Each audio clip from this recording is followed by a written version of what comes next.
चलिए तो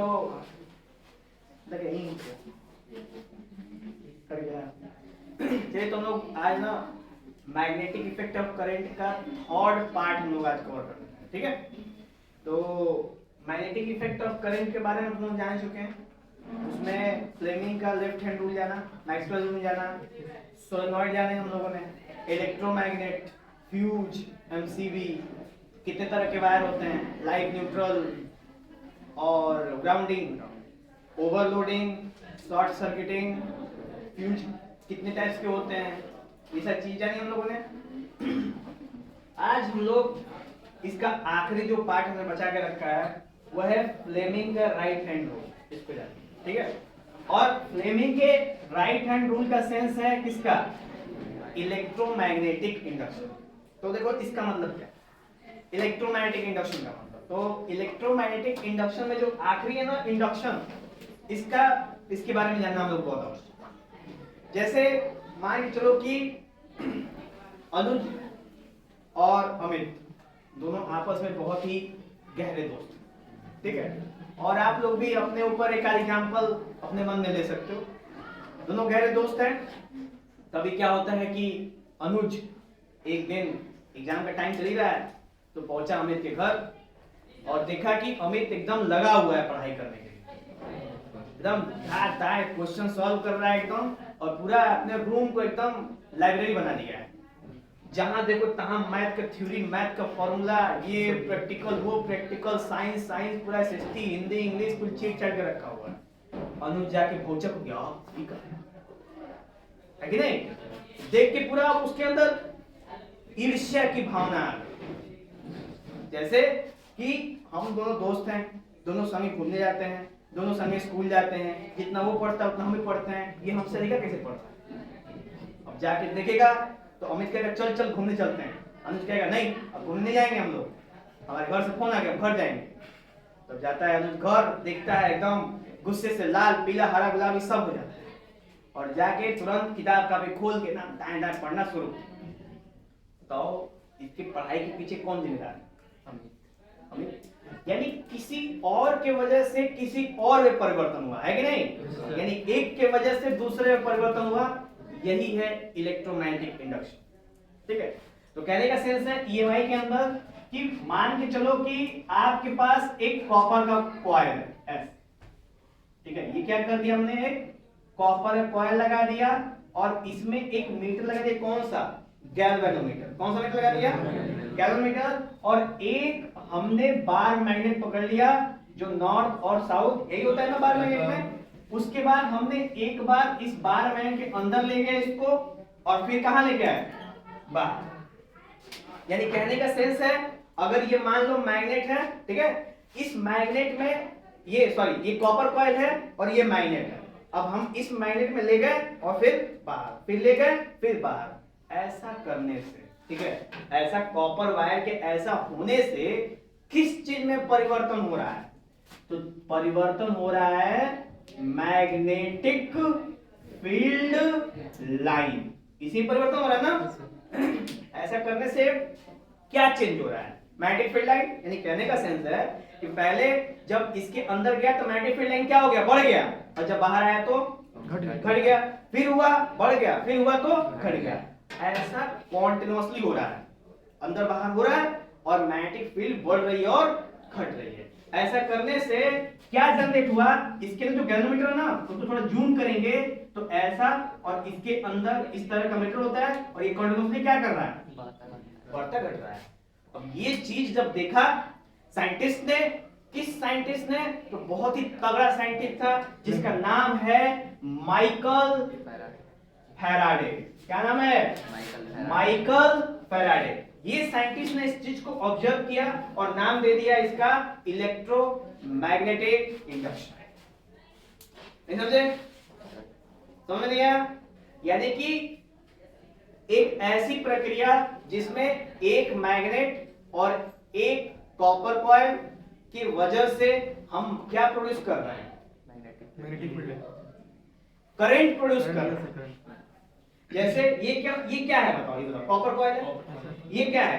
मैग्नेट। दोनों में कहीं करंट नाम आया? ये मैग्नेट है और ये कॉइल है, दोनों में कहीं करंट आया, लेकिन इसके बार बार अंदर बाहर जाने से क्या प्रोड्यूस हो रहा है हमको? करंट प्रोड्यूस हो रहा है। क्या प्रोड्यूस हो रहा है? बताओ, इन दोनों में कोई रिलेशन नहीं है करंट का, फिर भी क्या प्रोड्यूस हो रहा है? Current produce. यही बात कह रहा था मैं इंडक्शन की, अनुज के अंदर नहीं है पढ़ने की इच्छा, लेकिन जब गया देखने के लिए कि उसका दोस्त धकाधक पढ़ रहा है, तो हम काहे नहीं पढ़ेंगे? ये जो उसके अंदर जग गया है, इसी को कहते हैं इंडक्शन, इसी को कहते हैं प्रेरणा, इसी को कहते हैं प्रेरित होना। यानी एक के वजह से दूसरे में क्या हो जाए? परिवर्तन हो जाए। तो ये बताओ, इसके वजह से इसके अंदर क्या हुआ? परिवर्तन। किस फॉर्म में? करंट के फॉर्म में। इसी को कहते हैं इलेक्ट्रोमैग्नेटिक। अभी भी समझ में आया कि नहीं आया? कोई अगर इतू सा डाउट है तो उसको क्लियर कर लो, क्योंकि ये इंपॉर्टेंट है, एग्जाम्स के नजरिए से आता है क्वेश्चन। ठीक है, उसको मन में एकदम मत रखो। बताओ, अभी मैं क्वेश्चन पूछ रहा हूं, बताओ कोई भी पीछे से आगे किसी को डाउट है किस तरीके से बता दो, बोलो रबिया।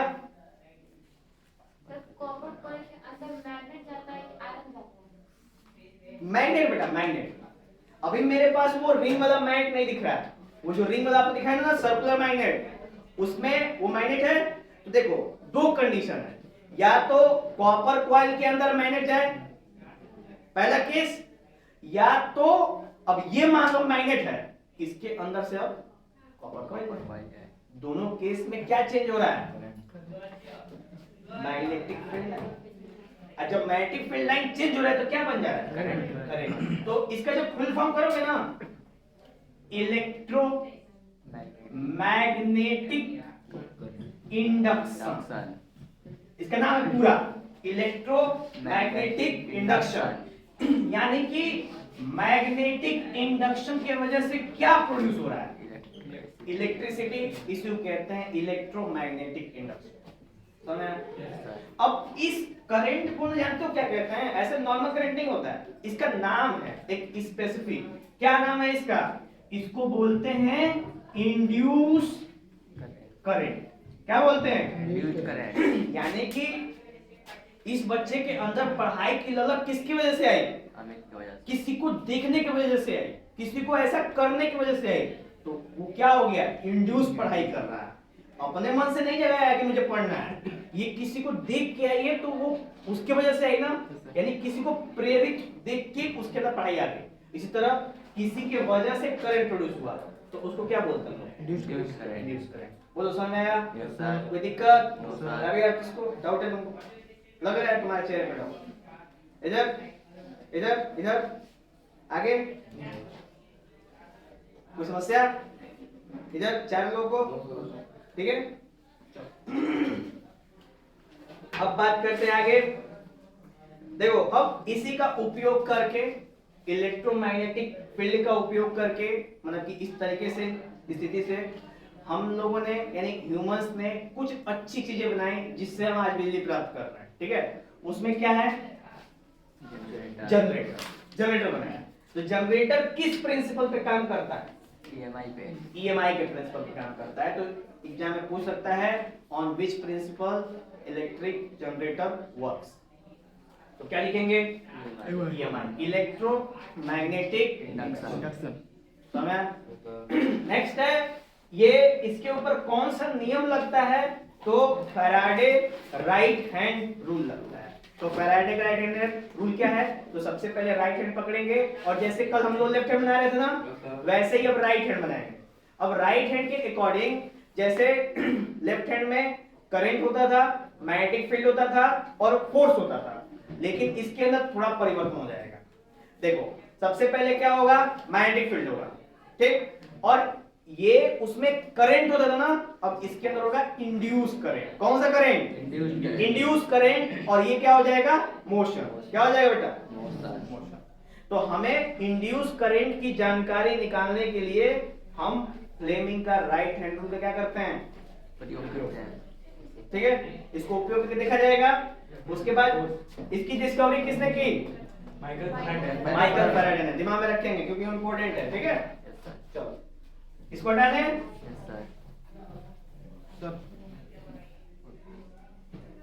क्या हो गया?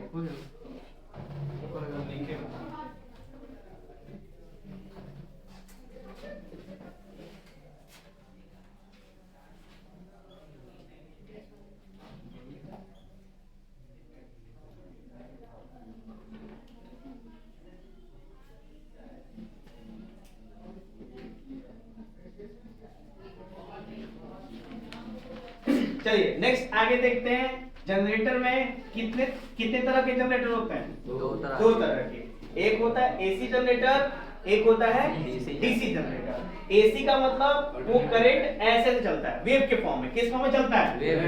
वेव के फॉर्म में। और डीसी में डायरेक्ट चलता है, ठीक है। इसीलिए एसी में कभी भी आप देखना ऐसे ऐसे ये बोर्ड दिख रहा है ना, इस बोर्ड पे कहीं देखे हो कि प्लस और माइनस लिखा हुआ है? नहीं लिखा हुआ है। क्यों?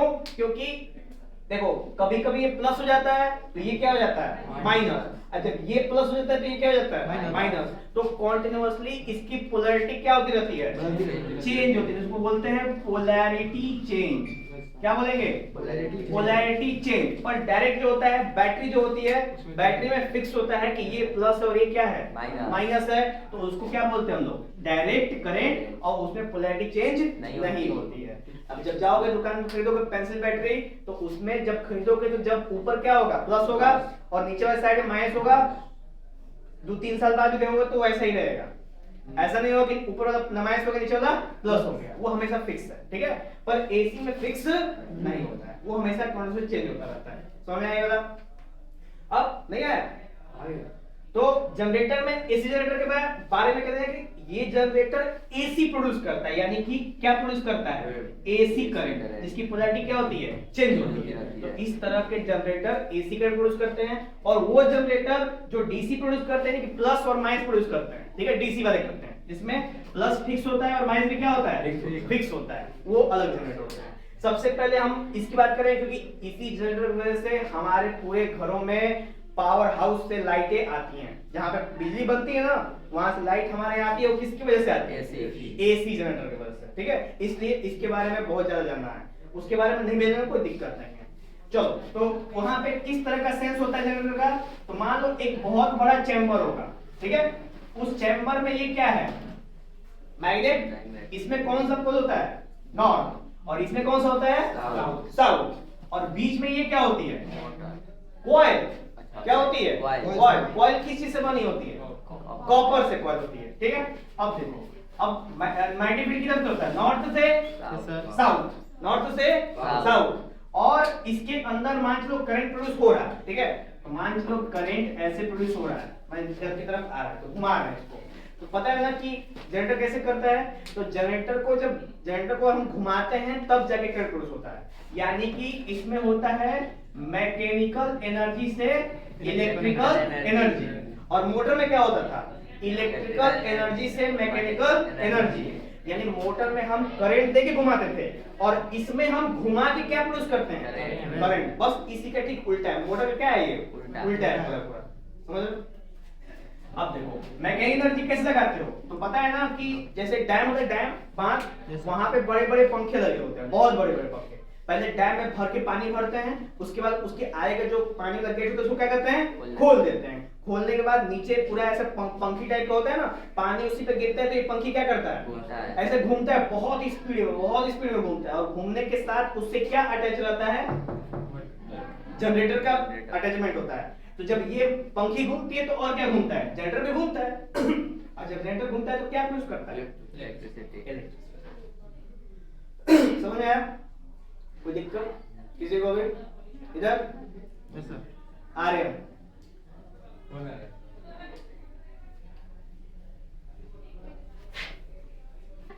चलिए, तो जो हमारे पास जनरेटर होता है ना एसी वाला, ऐसे हम लोग जब मोटर की बात कर रहे थे, तो मोटर भी हम लोग बात कर रहे थे कि मोटर में दो तरह का मोटर होता है, ठीक है।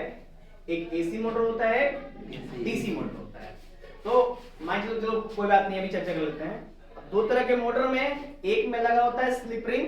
क्या लिखा होता है? Slip ring. और एक में क्या लगा होता है?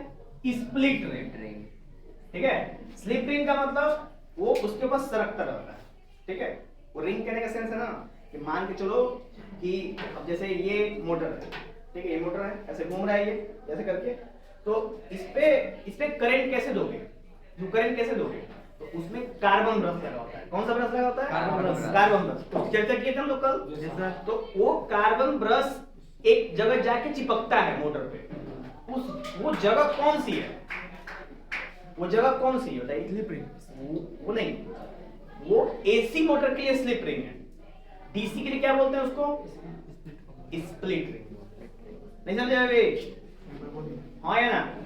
चलो ठीक है, उसको समझाते हैं हम लोग। जैसे जैसे मान लो कि ये है इस तरह से, ये मोटर का आर्मेचर है, पीछे आगे से पीछे, ठीक है। और यहाँ पे इस तरीके से एक ऐसे कट होता है, एक ऐसे पकड़ा होता है, एक ऐसे इस तरह से, ठीक है। तो इसको बोलते हैं कार्बन ब्रश, ये वाला, ठीक है। और ये वाला भी क्या है? कार्बन। दो कार्बन ब्रश होते हैं ऐसे करके, ठीक है। अब इसमें से ज्यादा है करंट और इसमें ज्यादा है करंट, ठीक है। अब देखो इसके ऊपर जब चिपकता है जाके ना, तो वहां पे पता है ना कि एक मोटर के अंदर कितने कॉइल होते हैं, मतलब कितने नंबर ऑफ टर्न्स होते हैं? बहुत सारे, 300 400 500, बहुत सारे। मतलब हम आपको कितना दिखा रहे हैं? एक। और उसके अंदर होते कितने हैं? तो ये बताओ, एक को अगर एक होते तो हम आराम से जोड़ देते हैं उनको, लेकिन होते कितने हैं? 300 400। तो सबके पास तो पहुंचना चाहिए ना करंट, किसी पास भाई सबके पास पहुंचेगा तभी तो पूरा का पूरा मोटर एक साथ घूमेगा। तो वो हर एक कॉइल के लिए अलग अलग पूरा सिस्टम बनाया गया होता है, ठीक है। सिस्टम कहने का सेंस है कि जैसे कि मान लो ना कि इस टाइप का होता है, इस टाइप का, ठीक है, ऐसे और ऐसे खांचा खांचा होता है, ठीक। अब एक के ऊपर कार्बन ब्रश होता है और इधर क्या होता है? कार्बन ब्रश होता है। तो देखो जब शुरुआत में कार्बन कहाँ पे? 1 पे, और इधर भी कहाँ है? 1। अब जब इसका मतलब वो इस वाले कॉइल को क्या दे रहा है? करंट दे रहा है। जो ही कॉइल करंट दिया, घुमा, अब ये कार्बन ब्रश किसके पास आ गया? तो अब ये 1 नहीं रह गया, अब ये क्या हो गया? 2। और ये क्या हो गया? 2। तो अब किसको देगा? 2 को, फिर घूमेगा। तो ऐसे करके ये जो चीजें हैं वो क्या रहती हैं? ऐसे घूमती रहती हैं। अच्छा, घूमती रहती तो करंट क्या होता है? उनके ऊपर मिलता रहता है। अच्छा, कॉन्टिन्यूसली करंट मिलता है ना, कॉन्टिन्यूसली करंट जब उसके ऊपर मिलता रहता है तो क्या होता है? मोटर कॉन्टिन्यूसली क्या करता रहता है? घूमता रहता है, ठीक है। आप लोगों को ये चीज ज्यादा बेहतर होती कि मैं आपको दिखा पाता, ठीक है। तो इसके लिए मैं आपको कल दिखाऊंगा, ठीक है, चलेगा? तो कल आप लोगों को मैं मोटर दिखा दूंगा और मोटर के सहारे से मैं बता दूंगा कि किस तरीके से जनरेटर काम करता है, किस तरीके से मोटर वर्क करता है। ये भी चीज मैं आपको एक ही से दिखा दूंगा, चलेगा? ठीक है, तो आज इसको कंप्लीट कर लिया, कल इस पे इतने गहन चिंतन किया जाएगा। और जो हमने आपको क्वेश्चन दे रखे हैं उसको प्रैक्टिस सॉल्व कर लिए हो, ठीक, सॉल्व कर लिए हो, बढ़िया है। कोई भी डाउट होगा उसको हम कल डाउट भी करेंगे और फिर आपको मैं दिखा दूंगा दोनों को, ठीक है। चलो, तो अभी हम लोग किसकी बात कर रहे हैं बेटा? एसी की। तो एसी में कौन सा होता है? Slip ring. एक रिंग इसमें लगा होता है और दूसरा रिंग कहाँ होता है? इसमें। तो एक तार इसमें से निकलता है, दूसरा तार और कहाँ जाता है? पोटेंशियल, ठीक है। अच्छा, अब देखो जब मैग्नेटिक फील्ड आया, अब इसको घुमाओ तो ये पूरा का पूरा यहां से पूरा एक आर्मेचर होता है, एकदम मास से मास लंबा से, और ये क्या करता है? घूमता है। तो जब घूमता है ना तो वहां किस तरीके से, किस तरीके से, ऐसे, इस टाइप का, देखो ये पूरा इस टाइप से घूमता है अंदर, ठीक है, ऐसे ऐसे करके। तो मान लो हम एक कॉइल की बात कर रहे हैं, बस एक कॉइल, सिंपल एक कॉइल ऐसे घूम रहा है। तो जब ये घूम रहा है इसके ऊपर कौन सी एनर्जी है? Mechanical energy. अब मैकेनिकल से ये क्या करता होगा? इलेक्ट्रिकल। तो कैसे करता होगा? तो ये एक कॉइल इसके अंदर है, यस सर, समझा? और इससे ये क्या कर रहा है? ऐसे ऐसे क्या कर रहा है? घूम रहा है। अब घूम रहा है तो करंट किधर से निकलेगा? यही हम लगाएंगे क्या रूल? फ्लेमिंग का राइट हैंड रूल।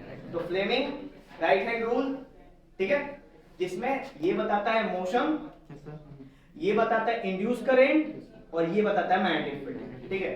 तो अब देखो ये है मैग्नेटिक फील्ड, है ना? ये क्या है? नॉर्थ से साउथ मैग्नेटिक फील्ड है। और हमने इसको घुमाया ऐसे, हमने इसको कैसे घुमाया? हमने इसको कैसे घुमाया? देख रहे हो किधर की तरफ है? अंदर की तरफ है। किधर की तरफ है? अंदर की तरफ। देखो ये है मैग्नेटिक फील्ड और ये मोशन किधर की तरफ है? तो करंट किधर जाएगा? नीचे। तो एक करंट प्रोड्यूस होगा समझ गए नहीं समझे? थोड़ा सा दिक्कत होगा, थोड़ा सा इमेजिनेशन करना पड़ेगा, दिमाग पे हल्का सा इमेजिन करो, सोचो कि तुम्हारे सामने ऐसी चीजें रखी हुई, तब थोड़ा ज्यादा समझ में आएगा। ठीक है, चलो फिर से हम लोग उसको बता रहे हैं। ये ऐसे कॉइल है इस टाइप से, सेम सेम, अभी समझ आया? ठीक, और इस ये कॉइल है तो किधर घूमेगा अभी? इधर का, ऐसे अंदर की तरफ, अंदर की तरफ। तो अंदर की तरफ फ्लेमिंग का राइट हैंड रूल पकड़ो, ये क्या है? Magnetic field. तो मैग्नेटिक फील्ड कहां से होता है? नॉर्थ से साउथ। तो नॉर्थ से साउथ जा रहा है, इधर देखो बेटा, नॉर्थ से साउथ जा रहा है, और मोटर का वो सेक्शन कहां जा रहा है? अंदर, अंदर जा रहा है। तो नॉर्थ से साउथ और अंदर, तो करंट किधर? समझ आया? अच्छा, अब इस वाले केस में देखो, इस साइड में तो बात चल गई, नीचे आ रहा है, इस साइड में अब देखो कैसे जाएगा। तो मैग्नेटिक फील्ड हमारा क्या है? मैग्नेटिक फील्ड क्या है? फिक्स है, हमेशा किधर का होगा? नॉर्थ टू साउथ की तरफ। तो मैग्नेटिक फील्ड फिक्स है, और अब ये आइटम कहां से आएगा? नीचे से ऊपर। समझ आया? देख लो, मैग्नेटिक फील्ड, अब ये इधर वाला हिस्सा बाहर आएगा तो करंट किधर जाएगा? ऊपर की तरफ। तो यहाँ पे देखो, ऊपर देखो, यहाँ पे ये था, जब ये अंदर गया, जब ये अंदर गया तो ये वाला हिस्सा कहाँ आया? बाहर। जब ये वाला हिस्सा अंदर गया तो ये बाहर आएगा। ऐसे करके आपको, तो ये कॉन्टिन्यूअसली इसमें से करंट निकल रहा है, यहाँ से निकल रहा है एक, और यहाँ से निकल रहा है दूसरा। तो ये क्या निकल रहा है? प्लस, तो माइनस, माइनस प्लस, कॉन्टिन्यूअस। और ऐसा करके एक नहीं होता है कॉइल, मैं फिर बता दूं कितने कॉइल होते हैं? हजारों, बड़े बड़े टरबाइन में तो हजारों में कॉइल होते हैं। सोच लो, अब एक से एक वोल्ट बनाएगा तो हजारों से हजार वोल्ट, समझा? तो हम लोग बस एक कॉइल की चर्चा कर रहे हैं कैसे घूमता है, बाकी कॉइल को तुम क्या कर दो? मल्टीप्लाई कर दो, पता चल जाएगा कैसे घूमता है कि नहीं? चल, तो ये था हम लोग का एसी जनरेटर। और डीसी के लिए बस जानते हो क्या होता है? यहाँ पे ये स्लिप रिंग है ना, यहाँ पे कौन सा रिंग लग जाता है? स्प्लिट रिंग लग जाता है। बस इतना ही डिफरेंस है। मैं आपको कल जब दिखाऊंगा मोटर का कॉन्सेप्ट, तो आपको फिर इसको रिकॉल कर दिया जाएगा, और मतलब गारंटी समझ में आ जाएगा इसका। जब उसको दिखा के बताएंगे तो समझ में आ जाएगा आप लोगों, ठीक है? एकदम डिटेल आ जाएगा। और आपको एग्जाम में वैसे आके लिख देना है, बिल्कुल छाप देना बढ़िया से। चलो नेक्स्ट हम लोग बात करते हैं, बात क्या है? तो कंप्लीट हो गया पूरा, ठीक है, ये कंप्लीट हो गया। अब ये बताओ, इसमें से करंट प्रोड्यूस हो रहा है, तो करंट होते हैं दो प्रकार के। कितने प्रकार के होते हैं? दो प्रकार के, उसको हम जान लेते हैं। इसको डालना, तो करंट कितने प्रकार के होते हैं बेटा? दो। कौन कौन सा? एक एसी और एक डीसी। एसी करंट कैसे मूव करता है? बिल्कुल देखो वहां पे दिखाया हुआ है। जनरेटर यहाँ दो प्रकार के, करंट भी दो प्रकार के होते हैं, एसी और डीसी। डीसी में कैसा फ्लो करता है? इसका एग्जांपल है मेन लाइट जो होती है, ठीक है? और इसका एग्जांपल क्या है? Battery, inverter. हाँ, बैटरी नहीं, इन्वर्टर नहीं, इन्वर्टर एसी प्रोड्यूस करता है। अच्छा, इन्वर्टर एसी निकालता है। इन्वर्टर के जो पीछे प्लग होता है ना, उसमें तुम ऐसे हाथ खोसोगे तो झंड से लगेगा 220 230 वोल्ट, फट करने लाइट में, ठीक है? लेकिन डायरेक्ट जाके बैटरी के टर्मिनल में छुओगे ना तो नहीं लगेगा। क्यों? क्योंकि बैटरी के टर्मिनल से कितना निकलता है? 12 वोल्ट। कितना निकलता है? 12 वोल्ट। और इन्वर्टर से कितना निकलता है? 220 वोल्ट। तो एसी कौन हुआ? बैटरी। इन्वर्टर एसी और बैटरी क्या है? डीसी। तो ये समझ में आया, मेन लाइट बैटरी। अच्छा, एसी जो करंट है ना, वो पूरे ऑल ओवर इंडिया में सबसे ज्यादा इसी का यूज होता है। क्यों? क्योंकि एसी ज्यादा दूर तक क्या कर सकता है? जा सकता है। उदाहरण के तौर पे अगर तुमको एक सुनसान रास्ते पे छोड़ दिया है सभी लोग को, ठीक है, तो आप ज्यादा दूर तक नहीं जा पाओगे अकेले, ज्यादा दूर तक नहीं जा पाओगे। जस्ट लाइक डीसी, ये ज्यादा दूर तक ट्रेवल नहीं करता है। एसी अभी मान चलो कि तुमको कुछ दे दिया जाए ऐसा जिससे आप हंसते खेलते कूदते क्या हो रहे हैं, जा रहे हैं, तो आपको किसी का आवश्यकता पड़ेगी नहीं। आप जब खुश हो तो क्या फर्क पड़ता है किसी से, ठीक है? तो ये होता है एसी। तो एसी इसीलिए ज्यादा दूर तक क्या करता है? ट्रेवल करता है, और वो ज्यादा लॉस नहीं होता है। पर डीसी को तुम ज्यादा दूर तक ले जाओगे ना तो करंट क्या हो जाएगा? खत्म हो जाएगा। समझा? बोलो। अच्छा, नेक्स्ट है जो एसी है, ठीक है? एसी इंडिया में उसकी फ्रीक्वेंसी है कितनी? 50 ठीक है, और अमेरिका में कितनी है 60 हर्ट्ज। इसका मतलब क्या है कि इंडिया में बेकार है, ऐसा नहीं, इंडिया में बेकार नहीं है। देखो 50 हर्ट्ज का मतलब 50 साइकिल पर सेकेंड। साइकिल समझती हो, चलाने वाला नहीं समझती हो साइकिल, कुछ भी ऐसा साइकिल को ही जानते हैं यहाँ पे, चलाने वाली है, पर मैं चलने की बात नहीं कर रहा हूँ, ठीक है। तो साइकिल कौन सी होती है, तो आपने सुना होगा वेव के बारे में, इसको बोलते हैं एक, इसको बोलते हैं दो, इसको बोलते हैं साइकिल। क्या बोलते हैं इसको, साइकिल। तो ऐसे करके इंडिया में एक सेकेंड में 50 साइकिल होती है, मतलब 50 बार ऐसे ऐसे होता है, ठीक है। अमेरिका में कितनी बार होता है 60 बार ऐसा होता है। इसलिए अमेरिका में अमेरिका को बाहर से कोई प्रोडक्ट मंगवाओ, कोई टीवी मंगवा लिए, कोई वॉशिंग मशीन मंगवा लिए, तो वहां पे तो क्या लिखा होगा 250 वोल्ट, क्या लिखा होगा 250 वोल्ट, 250 वोल्ट। और इंडिया में जब कोई सामान खरीदोगे ना, जानते हो क्या लिखा होगा 220 वोल्ट से 240, ऐसा लिखता है, ठीक है। बताओ 220 वोल्ट रियलिस्टिक है, 240 तक काम करेगा, और अमेरिका में जाओगे तो 250 आएगा, 250 सीधा सीधा। क्यों, क्योंकि वहां की फ्रीक्वेंसी क्या है ज्यादा है, ज्यादा, और यहाँ की फ्रीक्वेंसी क्या है थोड़ा कम है। समझा। चाइना का भी कोई आइडिया नहीं है, लेकिन चाइना में भी जो फ्रीक्वेंसी है वो 220 से 240 ही है, क्योंकि वहां के मैक्सिमम प्रोडक्ट हमारे इंडिया में आते हैं, ठीक है। जो लगभग 60 से 70% जो प्रोडक्ट बनते हैं इलेक्ट्रॉनिक्स प्रोडक्ट, वो हमारे देश के चाइना में से बन के आते हैं इंडिया में, ठीक है। तो हम कह सकते हैं कि 220 240 वोल्ट होंगे। और कोई डाउट बेटा, ऐसे करके आपका ये जो चैप्टर है मैग्नेटिक इफेक्ट ऑफ करंट खत्म हो गया है। कोई भी डाउट होगा तो आप हमसे पूछ सकते हैं, ठीक है।